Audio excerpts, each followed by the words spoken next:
امام شافعی فرماتے ہیں جن گھروں میں لوگ فجر کی نماز کے وقت سوئے ہوتے ہیں ان گھروں میں رزق نہیں آتا۔ آپ فرماتے ہیں فجر کا وقت اللہ کے دینے کا وقت ہے، اس وقت اللہ بانٹتا ہے۔ حضور صلی اللہ علیہ وسلم کا فرمان ہے نا حدیث میں کہ تہجد کے وقت اللہ پہلے آسمان پہ نزول جلال فرماتا ہے جو اس کی شان کے لائق ہے تہجد کے وقت، اور وہ کہتا ہے مانگو میں تمہیں عطا کروں گا۔ لینے کی باری آئے تو بندہ سمیٹ سماٹ کے اندر گھس جائے۔ ہمارے ہاں یہ ہوتا ہے کہ عشاء کے بعد بچے بیٹھتے ہیں موبائل لے کے، تہجد کا وقت آتا ہے تو ان کی آنکھیں بند ہونی شروع ہوتے ہیں، تو لینے کے وقت تو سویا تھا، تیرا مسئلہ کیسے حل ہوگا؟ بھائی جب کوئی آدمی خیرات بانٹ رہا ہو تو جو پیالہ پیچھے کر لے اسے ملے گا؟ کہتے اس وقت آنا جب میں بانٹ رہا تھا، اب تو کدھر آ گیا ہے؟ مثال دے رہا ہوں۔ تو فجر کا وقت مانگنے کا ہے، تو ساری رات تو گزر گئی گیمیں کھیلتے، ٹی وی دیکھتے، اور جو لینے کا وقت تھا تو سو گیا، تو کیسے آئے گا تیرے پاس؟ تو اٹھے سویرے، بندوں سے مانگ کے دیکھ لیا، بڑی عزتیں خراب ہوئی، فجر کا وقت اٹھ کے جھولی پھیلائے۔ میرے رسول پاک علیہ السلام فرماتے ہیں، رب فرماتے ہیں جب بندے میرے آگے جھولی پھیلاتے ہیں مجھے شرم آتی ہے، کیسے خالی واپس کر دوں؟ سورہ طلاق 2-3 نمبر آیت کی گھر جا کے تلاوت کریں۔ رب کریم نے فرمایا وَمَن يَتَّقِ اللَّهَ يَجْعَل لَّهُ مَخْرَجًا، فرمایا جب تو اللہ سے ڈرے گا تو اللہ ہر مشکل سے نکلنے کا تجھے رستہ عطا فرما دے گا۔ اور کیا خوبصورت انداز ہے قرآن مجید کا، اور ہم نے اس کا لاکھوں بار تجربہ کیا، بیسوں اور سینکڑوں بار یہ چیز ذاتی طور پر پریکٹیکل سے گزری۔ اللہ نے فرمایا ہر مشکل سے نکلنے کا رستہ بھی دے گا، وَيَرْزُقْهُ مِنْ حَيْثُ لَا يَحْتَسِبُ، اور اللہ تجھے وہاں سے رزق دے گا کہ تو نے کبھی سوچا بھی نہیں ہوگا۔ وَيَرْزُقْهُ مِنْ حَيْثُ لَا يَحْتَسِبُ، سے دے گا کہ تو نے کبھی سوچا بھی۔ ایک صحابی تھے حضرت عوف بن مالک رضی اللہ تعالیٰ، کہتے میرا بچہ کافروں نے قید کر لیا، گھر میں غربت پہلے بڑی زیادہ تھی، میں دروازہ رسول پہ آیا، حضور اب کیا کروں؟ تو کہتے ہیں نبی پاک نے فرمایا بھروسہ اللہ کی ذات پہ کر، توکل اللہ کی ذات پہ کر، اور گھر جا کے تسبیح لے کے میاں بیوی بیٹھ جاؤ اور پڑھو لا حول ولا قوت الا باللہ العلی العظیم، جاؤ پڑھو جا کے۔ کہتے میں گھر بیٹھا، ابھی چند تسبیحاں پڑھی تھیں کہ دروازے پہ دستک ہوئی، دروازہ کھولا تو میرا بیٹا دروازے پہ کھڑا تھا، پلٹ کے دیکھا تو 400 بکریاں بھی لایا تھا۔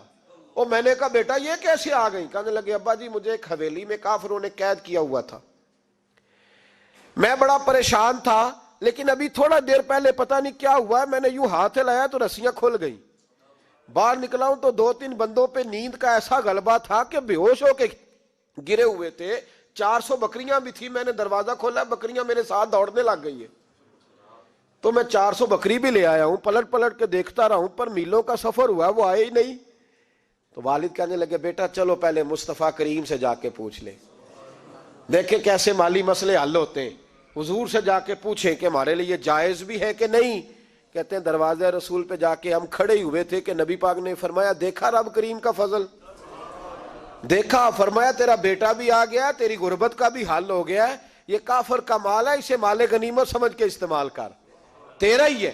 تو لا حول ولا قوت الا باللہ العلی العظیم پڑھیں تو رزق میں پڑھیں گے انشاءاللہ، بول کے بتائیے پڑھیں گے انشاءاللہ تعالی۔ لیکن سنی قوم تویز پہ لگ گئی ہے، کہتے وظیفہ پڑھنا پڑتا ہے، آپ لکھ کے دیں گلے میں ڈالنے کے لیے تاکہ وہ ڈالتا جاؤں اور میرے اوپر پیسوں کی بارش ہوتی جائے۔ وظیفہ پڑھیں، وظیفہ پڑھیں۔ سنیں ایک اور وظیفہ سنیں، امام قرطبی نے تفسیر قرطبی میں لکھا رزق کی برکت کا وظیفہ۔ امام قرطبی نے لکھا ہے حضرت انس بن مالک رضی اللہ تعالیٰ عنہ کہتے ہیں ایک شخص حضور کی بارگاہ میں آیا، کہا یا رسول اللہ صلی اللہ علیہ وسلم غربت بڑی ہے، بڑا دکھی ہوں، بڑا پریشان ہوں۔ تو حضور نے وظیفہ بتایا، فرمایا جب بھی گھر جاؤ نا گھر والوں کو سلام کہنی ہے، السلام علیکم، یعنی کب کہنی ہے؟ جب بھی جاؤ۔ کب کہنی ہے؟ یعنی گھر سے نکلے ماچس لینے کے لیے، واپس آ کے کہنا السلام علیکم۔ پھر گھر والوں نے کہا ہو یاد نہیں رہا تھا، وہ تو چینی بھی ختم ہو گئی ہے، پھر گئے چینی لینے تو واپس آ کے پھر السلام علیکم۔ انہوں نے کہا خو ناراض نہ ہوئیے گا، پتی بھی نہیں چائے کی، اب واپس گئے تو پھر واپس آ کے کیا کہنا ہے؟ تو نبی پاک صلی اللہ علیہ وسلم نے فرمایا جب بھی گھر جا السلام علیکم کہے اور 3 دفعہ سورۃ اخلاص پڑھ دے، اور سورت بھی وہ بتائی جو سب کو آتی ہے، قل هو اللہ احد اللہ الصمد لم یلد ولم یولد ولم یکن لہ کفوا احد. 3 دفعہ یہ پڑھ دے. صحابی بڑے سیانے تھے, بڑے مسئلے حل کرتے تھے ہمارے. فٹافٹ بول پڑے وہ صحابی, کہنے لگے حضور میری تو چھوٹی سی فیملی ہے, کئی دفعہ بچے گھر نہیں ہوتے, ننھیال گئے ہوتے ہیں, تو پھر کیا کروں؟ حضور نے فرمایا جب گھر میں کوئی نہ ہو تو اپنے نبی پہ درود و سلام پڑھ دینا, تیرے نبی کا کرم تو تیرے گھر میں ہوگا نا. حضرت انس بن مالک رضی اللہ تعالیٰ عنہ فرماتے ہیں کہ ہم انتظار میں تھے کہ بندہ واپس آئے اور رزلٹ بتائے. کہتے ہیں وہ کچھ دنوں کے بعد واپس آئے تو عجیب بات کی انہوں نے. ہمسایوں سے کئی دفعہ بندے کی نہیں نا اتنی بنتی, اور کئی دفعہ لگتا ہے کہ میرا ہاتھ اوپر ہی رہے, یہ کہیں مجھ سے تگڑے نہ ہو جائے. کہتے ہیں وہ آئے تو نبی پاک صلی اللہ علیہ وسلم نے کہا کیا حال ہے تیرا؟ تو عرض کرنے لگے یا رسول اللہ صلی اللہ علیہ وسلم وظیفہ تو میں نے اپنے لیے پوچھا تھا اور میرے تو ہمسائے بھی امیر ہو گئے.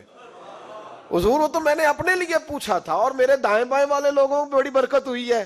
تو میرے محبوب مسکرانے لگے. حضور فرمانے لگے گویا برکتیں تیرے گھر میں جب برسی ہیں تو چھن چھن کے ان کا فیض اللہ نے تیرے ہمسایوں کو بھی عطا فرمایا. مشکل تو نہیں وظیفہ, کیا کرنا ہے؟ نہیں تسا نہیں آکھنا مشکل لگتا مینوں نہیں, تسی کر دینا سلام لو, تسی کہنا بندے اسی ہیں تے سلام اسی لویے, تسی لو جاؤ کے دوبارہ. گھر جا کے کیا کرنا ہے؟ چلے کچھ نہ کچھ 55% بولے ہی ہیں ماشاءاللہ. کیا کریں گے؟ السلام اور پھر کیا پڑھنا ہے؟ سبحان اللہ. 3 دفعہ سورۃ اخلاص پڑھ دیں, فرمایا اللہ برکت پیدا کر دے گا. اب سنیں, ایک دوست آئے, کہنے لگے حضرت جی بڑے پیروں کے پاس گیا ہوں, مالی مسئلہ حل نہیں ہوتا. تو میں نے کہا میں تجھے نبی پاک کی بارگاہ میں نہ لے جاؤں, پیروں کے پیر کے پاس نہ چلے جائیں. میں نے کہا سن تیرا مالی مسئلہ حضور حل کر دیتے. مشکات میں حدیث ہے, ایک صحابی نے کہا حضور غربت ہے, فرمایا روز رات کو سورۃ واقعہ پڑھ, تیرے گھر میں فاقہ نہیں آئے گا. اور یار بتاؤ جب نبی پاک نے کہہ دیا نہیں آئے گا تو آئے گا, حضور نے کہہ دیا نہیں آئے گا تو آئے گا, اللہ اکبر, آ ہی نہیں سکتا. تو وہ والا وظیفہ پڑھ جو مصطفیٰ کریم نے بتایا ہے, اور رب کریم کی بارگاہ میں گویا نیت ہو کہ یا اللہ میں کوئی خود تو نہیں نہ پڑھ رہا, تیرے نبی نے بتایا ہے. سورۃ واقعہ پڑھ, تیرے گھر میں فاقہ. حضرت عبداللہ ابن مسعود رضی اللہ تعالیٰ عنہ بیمار ہو گئے, شدید بیمار, اور بیٹیوں کے باپ تھے, بیٹیاں زیادہ تھی. حضرت عثمان غنی رضی اللہ تعالیٰ عنہ کا دور خلافت تھا. جناب عثمان غنی تیمارداری کرنے آئے اور کہنے لگے عبداللہ آپ بڑے بیمار ہیں, ابن مسعود آپ بڑے علیل ہیں, کچھ پیسے نہ بھیج دوں خزانے سے؟ تو حضرت ابن مسعود کہنے لگے ضرورت نہیں. کہا آپ کی بیٹیاں ہیں کام آئیں گے. تو آپ فرمانے لگے میں نے بیٹیوں کو خزانہ دے دیا ہے. کہا کیا خزانہ دیا ہے؟ کہنے لگے میں نے اپنی بیٹیوں کو پابند کر لیا ہے, وہ رات کو روز سوتے وقت سورۃ واقعہ پڑھ کے سوتی ہے. تو نبی پاک نے کہا فاقہ نہیں آ سکتا, تو لہذا میری بیٹیوں پہ کبھی فاقہ نہیں آ سکتا. تو روز یہ تو کہتے ہو داماد جی سے کہ بھئی آپ مہربانی کرو, کو خرچہ بڑھاؤ, بچی بڑی پریشان ہے, تو بچی کو بھی ایک خزانہ دے دو, اس کو بیٹے روز رات کو سورۃ واقعہ پڑھا کر. رات سورۃ واقعہ پڑھے, صبح سورہ ملک پڑھے, دن کے وقت سورۃ بقرہ پڑھے. میرے نبی پاک صلی اللہ علیہ وسلم نے فرمایا جس گھر میں سورۃ بقرہ پڑھی جائے جن تو کیا شیطان بھی دوڑ جاتا ہے. تو کوئی جادو اثر کر سکتا ہے؟ تو ان وظیفوں پہ عمل کریں جو نبی پاک صلی اللہ علیہ وسلم نے ہمیں عطا کیے ہیں. حضور غوث پاک نے بھی ایک وظیفہ بتایا ہے, وہ بھی بتا دوں آپ کو. غوث اعظم رضی اللہ تعالیٰ عنہ کی خدمت میں ایک شخص آیا, اس نے کہا حضور بڑی تجارت کرتا ہوں, کام نہیں چلتا. فرمانے لگے اب تو اللہ سے تجارت شروع کر دے. کیا مطلب؟ فرمانے لگے 10 کمائے تو ایک اللہ کے رستے میں دے, رب کریم اس کے بدلے میں تجھے 70 عطا فرمائے گا. اس نے کہا حضور اس طرح کروں؟ فرمایا تو یہ کر کے دیکھ, عبد القادر جیلانی وعدہ کرتا ہے اللہ تیری مدد کرے گا. غلام کہتے ہیں وہ 6 مہینے کے بعد آیا. پہلے جب آیا تھا تو پیدل آیا تھا, 6 ماہ کے بعد آیا تو 6 اونٹ تھے اس کے پاس, اور آ کے حاضر ہوا. تو کہنے لگا حضور زندگی پتہ نہیں کہاں گزار دی, کاروبار کا تو مزہ ہی اب آیا ہے, اب مزہ آیا ہے کاروبار کرنے کا, اب مزہ آیا ہے. کہا 10 میں سے 1 دیتا ہوں, پتہ نہیں کتنا مہربان ہے. اور یہ آیت ہے وَيَرْزُقْهُ مِنْ حَيْثُ لَا يَحْتَسِبُ, تجھے وہاں سے دے گا کہ تیرا کبھی گمان بھی نہیں گیا ہوگا. روحانی معاملات کو بھی ضرور شامل حال رکھیں, اور مال مانگیں اس سے جو بے حساب دیتا ہے, دنیا داروں سے نہیں مانگے, اس سے مانگیں جو دیتا ہے تو پھر بے حساب ہی دیتا ہے. دعا کرتا ہوں اللہ ہر گھر میں برکت پیدا کر دے, ہر گھر میں فضل کر دے. آخر دعوانا ان الحمد